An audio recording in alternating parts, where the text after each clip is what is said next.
Hey, good morning. How are y'all doing? I promise, as soon as I know when I have some scheduled time, and I know I won't be interrupted or interrupt someone else's day, I am going to do a live because I want to see who will show up and chit chat with me. And I'm willing to answer any questions you got.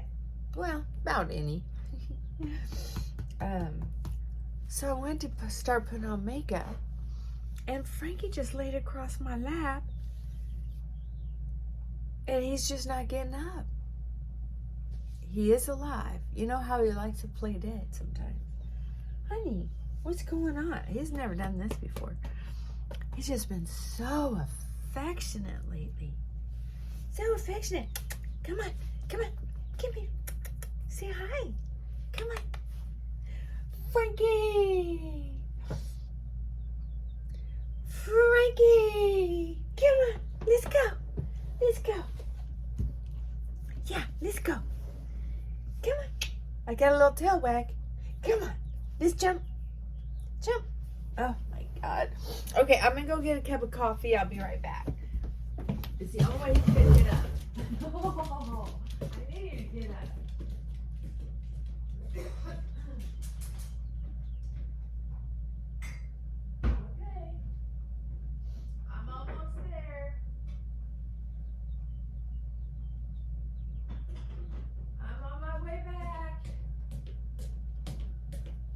Honestly, I would not have gotten on to start making a video had I known I'd have to get up to get him off my lap. No, I gotta open my drawers. Jump. Oh, okay. There he is, my handsome boy. There we go. All right, so the topic for today is, are you being your own best friend? It's important because when we are recovering from anything, there's lots of treatment for drugs and alcohol, a lot of treatment centers. There's outpatient, intensive outpatient, inpatient, aftercare,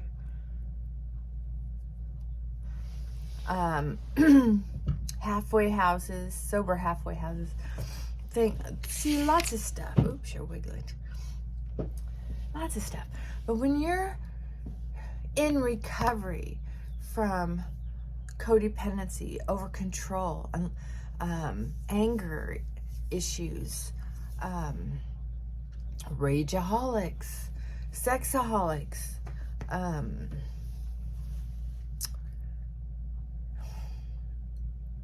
Gamblers Anonymous, things like that. There might be some groups you can find online. Some good speakers on YouTube. Man, there's a lot of good stuff on YouTube. But you can't get your insurance to pay for them. And they're very expensive. Only the wealthy can really afford programs where you can go away, like retreats and some yoga seminars where they have the classes and the team building and the spirit building, and it's just like very expensive. So when it comes to caring for ourselves, we have to be dedicated. When we get to know a new friend, for instance, one of the things people who have codependency do is either they build up lots of walls or they overshare, because they're so starved for attention. They don't always know it, but back here it's like, please see me, please hear me, please understand me, over and over and over in their head. And so they're sharing and they can't stop just sharing. Oh, it was such a beautiful day today. They don't understand that everybody knows what that means, especially if they live in the same neighborhood or the same city. They know it means the temperature, the sky, the humidity, the smell in the air. Oh, what a lovely day. But someone who's codependent, someone who's starving for attention, someone who's insecure, someone who's been traumatized, someone who's intensely lonely, they will go on and on and on and on and on about the day, right? So it's about being able to cut back, pull it in a little bit so that it doesn't chase the other person away. What chases the other person away isn't so much that you're sharing, but they recognize in the back of their head that it's all about you and it's not about communication. Communication is when two people are communicating. Otherwise, it's just a dialogue, right? Or speech. Very important to know. Or they shut down and go, yep, nice day. It's like, okay, that's not fun. So much to learn. So much to learn when we've been trying to break out of the desire to be seen, heard, and valued. When we're being our own best friend,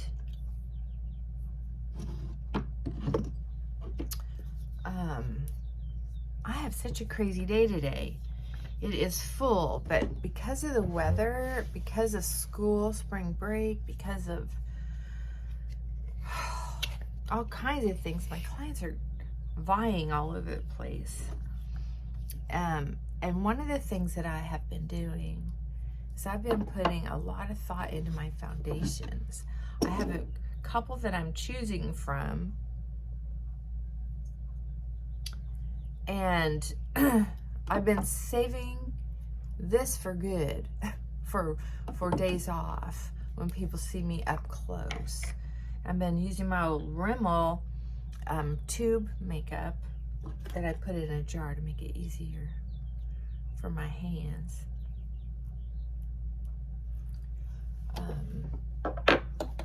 For when I'm on camera all day, because it's thick and it covers well.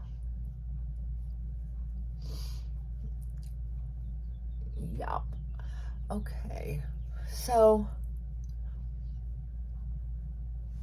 some of the things we can think of too when we're being our own best friend is the discipline it takes. Self-discipline.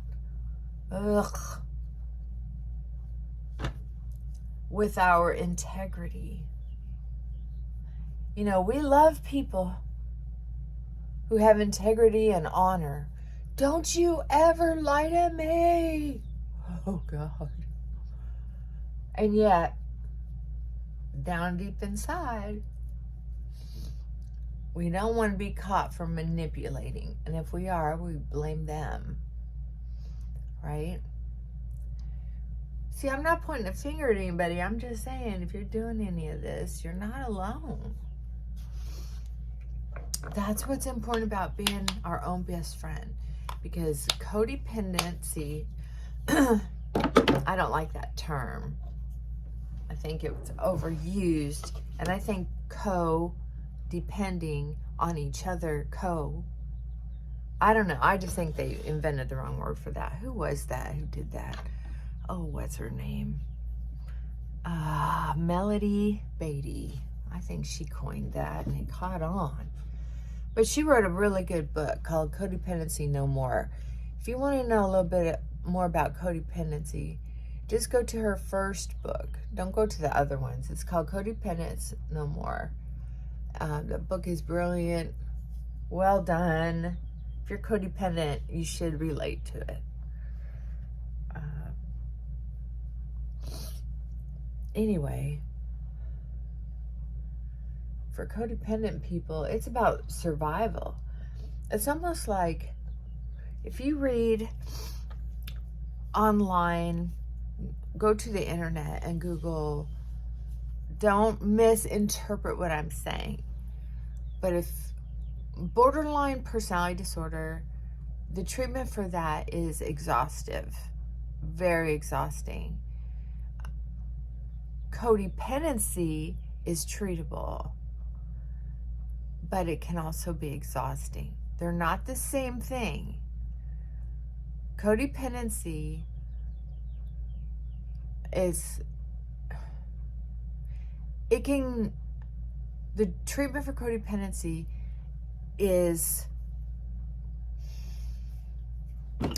they're very much alike. That's the problem. It's just a borderline personality is usually much bigger and much louder. Codependency can be very low key. Some people might not even know you're codependent, but you do, because internally you're just make yourself sick or enraged. But it's a lot easier to help someone with codependency, in my experience, because a matter of fact, the only time I help someone with borderline personality, once I know they have it, is to refer them out, because it can be so exhausting. Every session is about, how can I help you make you feel better about yourself and forsake all others. And that's not my code. And a lot of people who think they have borderline are misdiagnosed. Sometimes they're correctly diagnosed, but that's like saying every apple pie is delicious. It's like, well, no. A lot of people who are diagnosed with borderline are actually codependent, and they just need to learn. Well, the biggest thing is, for just about anybody, is self-discipline, commitment, and self-discipline, and doing your damn homework, right? So where am I going with all this? I'm just saying, if you can be your own best friend, wouldn't you want your best friend to stand beside you no matter what? Oh, I know, it's very important to me. And when I was younger, I wanted to be able to pack my bags and boogie without even saying goodbye and be forgiven.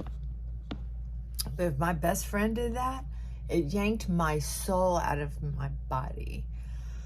And it would take me for what would seem like forever to recover. Seriously, I couldn't. It was, when people say, I can't stand it, I meant it. I was just a basket case. The abandonment was just horrible.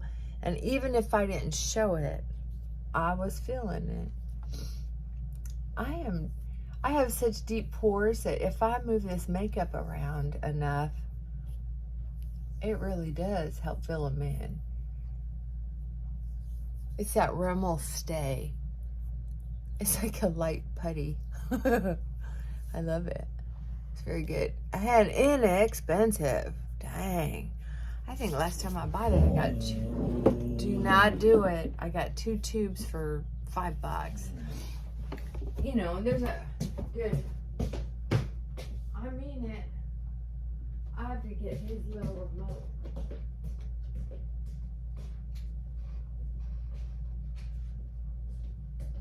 Oh my goodness. Sorry about that. So when we talk about being your own best friend, think about it. How would you really want to be treated by your best friend? A lot better than how you're treating yourself, maybe? Just throwing it out there. No offense. I'm not saying you're not taking good care of yourself. Maybe you are. But I could tell you, if I'm doing everything I possibly can to take good care of myself, I might not have any deep dips. But one of the things that I had been doing to go through this last phase of being just so worn out and tired, turned out I was just wore out.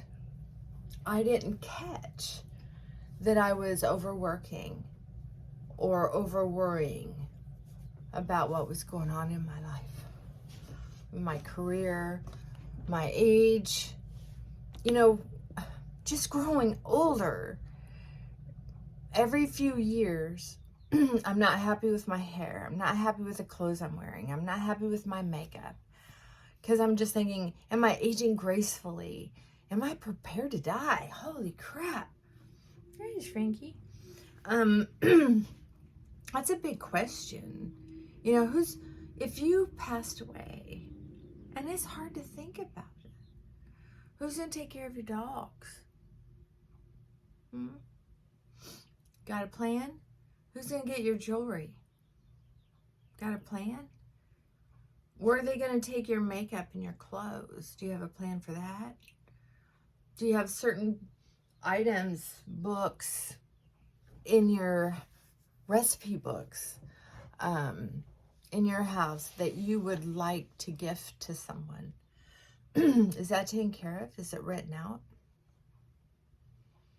What about your money? Where's that going to go? Do you have a plan?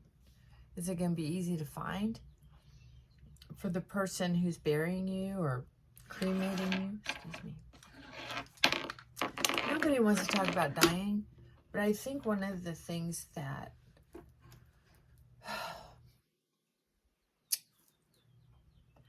can I say this?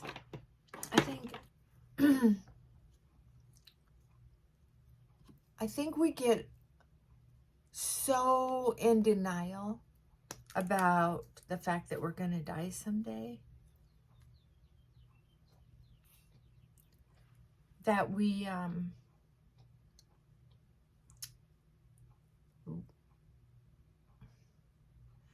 don't prepare for it at all. You know, there are some countries in the world that they're always prepared to die. They just are. They're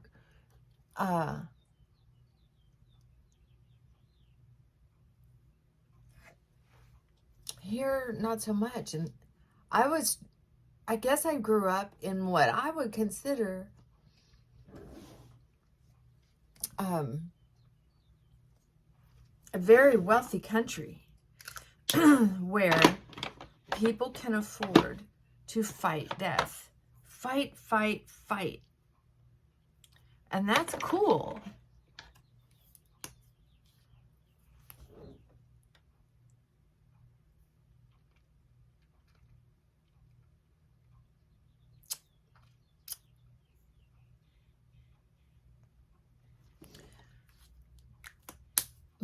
I want to live a long time. I want to see how this shit show in America turns out. I really do. At first, I was just so mad and furious about it. But now I know that if worse comes to worse, they probably won't torture me if the world comes to an end. They'll just do me in. I won't be worth it. And I don't have anything to offer. I'm too old, not pretty enough. so I won't have to suffer long. But I am curious to see how it all turns out. I'm not committing suicide. So I'm not going to undead myself, just in case if anybody gets bothered by that terminology. People are funny. That's all I have to say. So,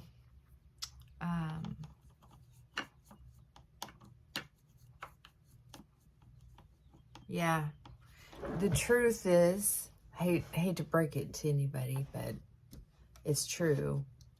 We all are going to pass away at some time, at some point. And sometimes we don't know when it's going to happen. It's just going to happen. Some people will die slower and they'll know what's going on. I don't know which is best. Truly. Frankie, quit being so temperamental. Look at him back there acting all innocent. What are you talking about? But the fact is, we're going to die, but what are we going to do until then, you know? Something we got to think about. Well, you don't got to think about it. Let me take that back. You don't got to think about it. But I'll tell you what, if you don't,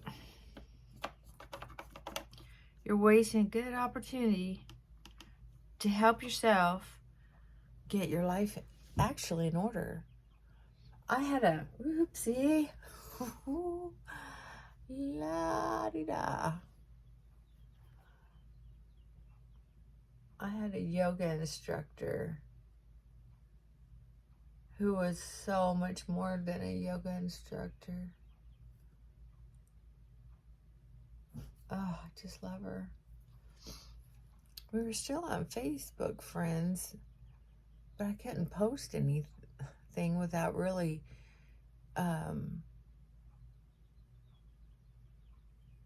revealing whether something I was sharing because I thought was cute or funny or I really related to it was going to offend somebody somewhere. And this woman knew enough about history and social work and what was good for animals, birds, that it was hard to post anything that was worthy, that didn't need to be taken down because I didn't know something about something. And I'll tell you, I love her. I love almost all about her, except I just felt like there was no leniency for being imperfect. I found this, so funny. It reminded me of me and Chrissy Poo. Christine and I were friends from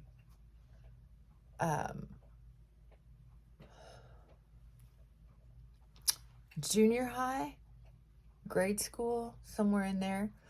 I got off school.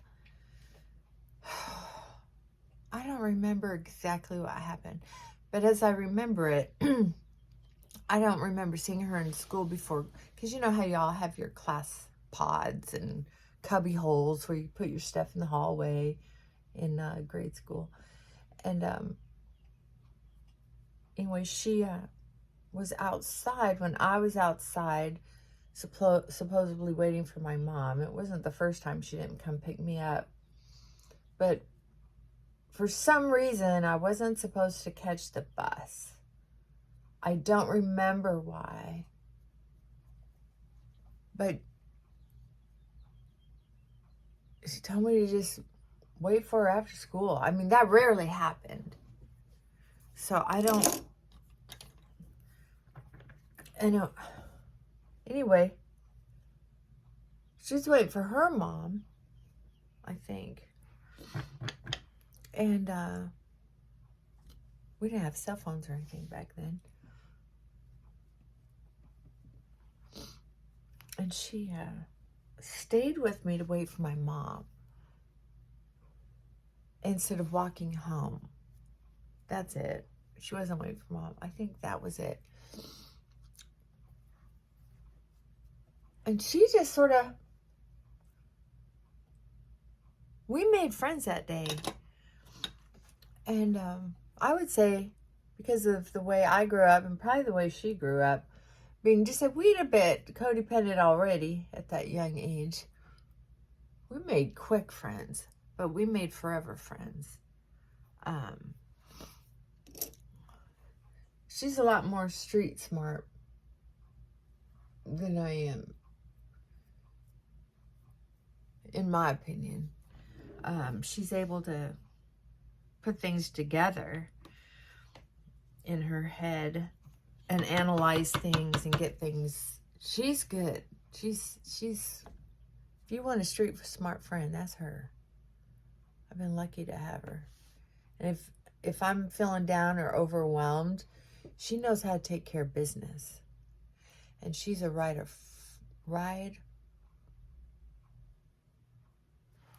till you die friend? Ride or fly? Fly or ride? I don't know what the heck that is. You know what I mean. I was thinking about how we have two older gentlemen running for president, and somebody said that Biden got a mental acuity test, and the guy was saying, he means well, but I don't know. Anyway, that's how I took it. So we'll see the fallout from that. But I was thinking that,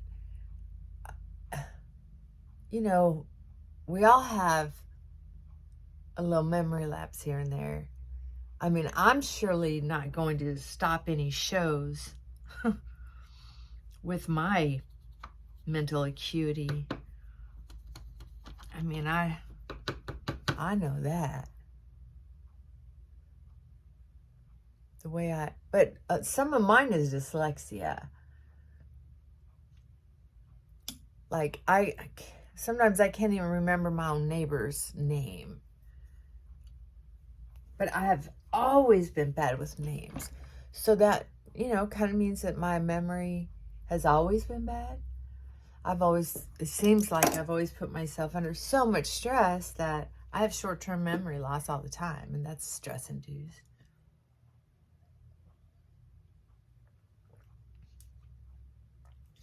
And there are some things I just don't care about. Like, I had this friend, Annette. Well, we didn't ever hang out. I always wanted to. But she had been a client. And we'd see each other and very fond. That was back when I was a hairdresser, not a therapist.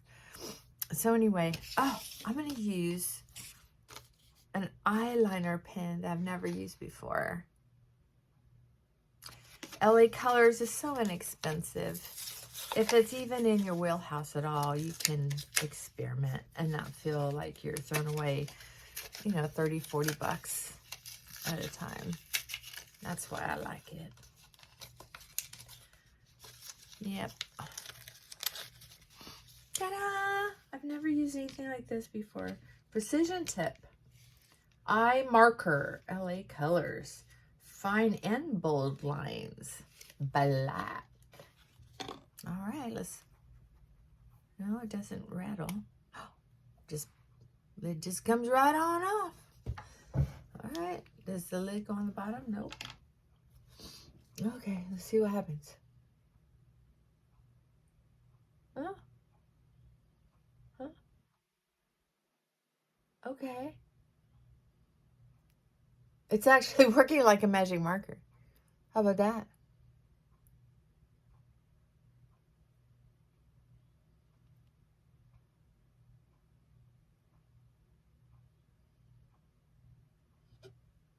I can tell you this, when I have a long day, I have to use liquid liner if I want my eyes to be defined at all, because,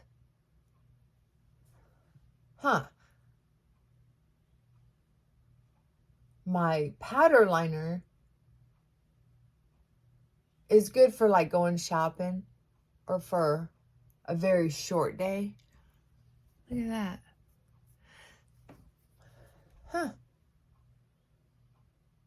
I wonder how long this is going to last for the $1.50 that I paid for it.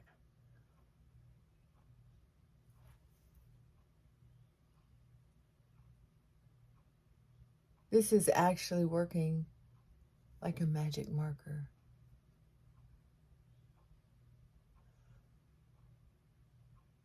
This does not say waterproof on it.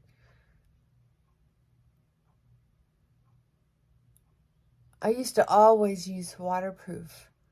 after I got my eyelid surgery, that because they used to be a lot more puffy than they are. See how big they are? Well, when I got it done, I went to a very highly recommended eye surgeon to do it, and he and I discussed it, and I decided to go with the least amount of removal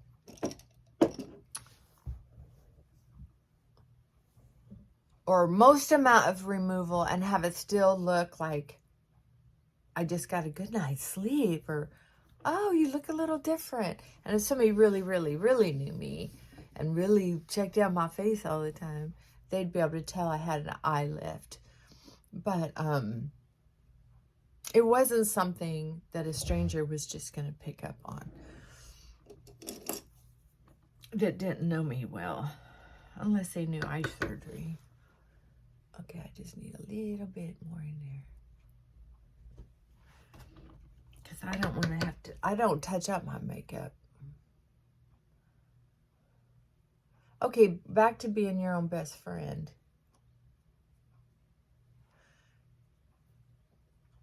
If you would ask yourself what you would want to do with your best friend, ask yourself, is there anything on that list that you could do for yourself, with yourself, by yourself?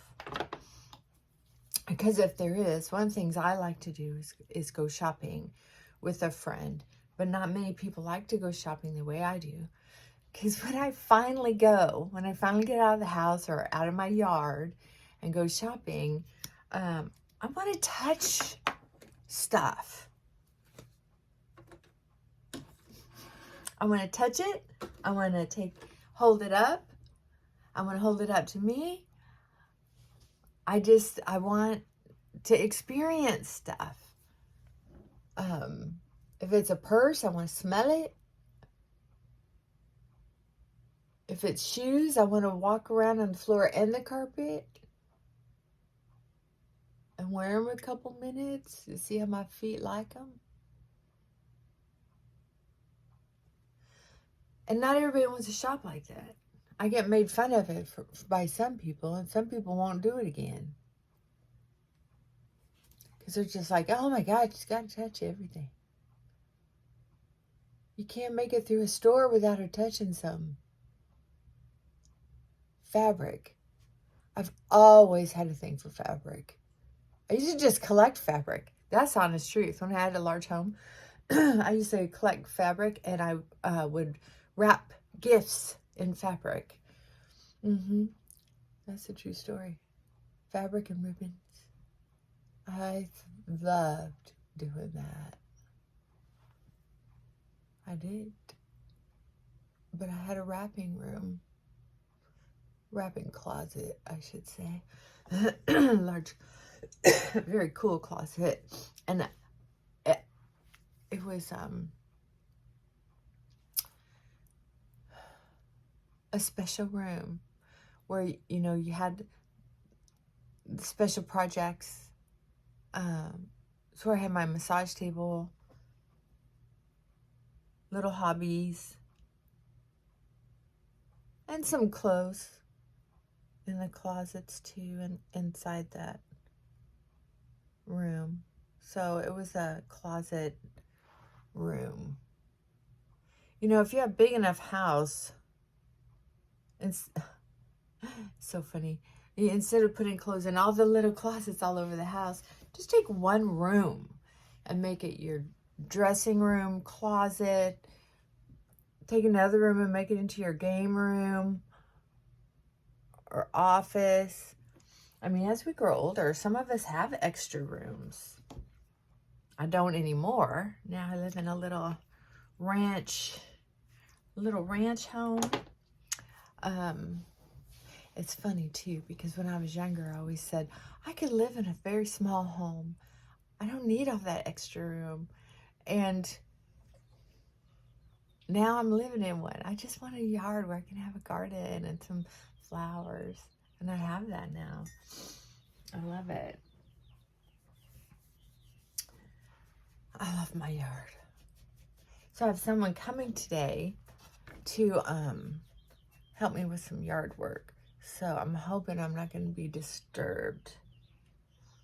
I'm hoping it was made clear that I am going to be working. Okay, here's my hair for today. My makeup for today. Straightened my hair yesterday.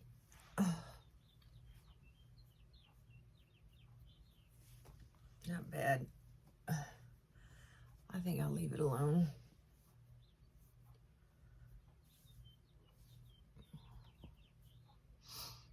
Yeah.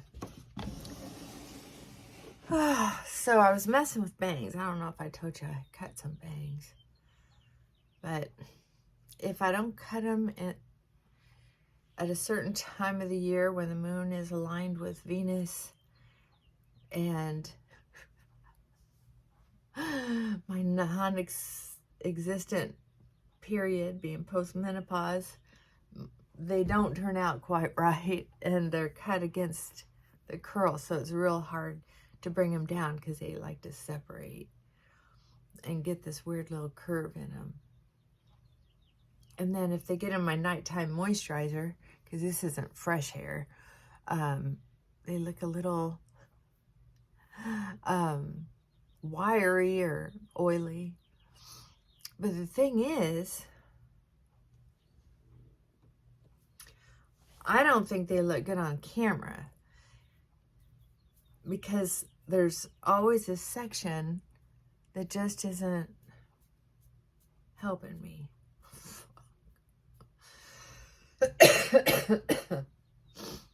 I don't know. So I was like, yeah, no, forget it.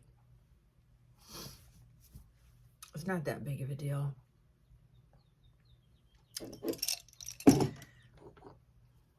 What are you gonna do? All right, I have a few minutes. I'm gonna take Frankie out for a run. Okay, so be your best friend today. Even if it's putting together a puzzle. I got a puzzle from Dollar General for $5, and the pieces are kind of small. It's not a big puzzle. It's just, it fits on the bottom of a tray that I have sitting on the dining room table. But it's hard to make myself sit down and do that when I've had so much to do lately.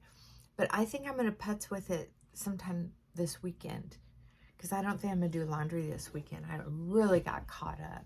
So I think I'm just going to, hopefully the weather will be good. I'll be outside and doing that. And stay tuned, and I will tell you when I have something scheduled for a live. There are some of you that I'm hoping will show up because I'd love to chit chat. I'm thinking about aligning the live with watching a show.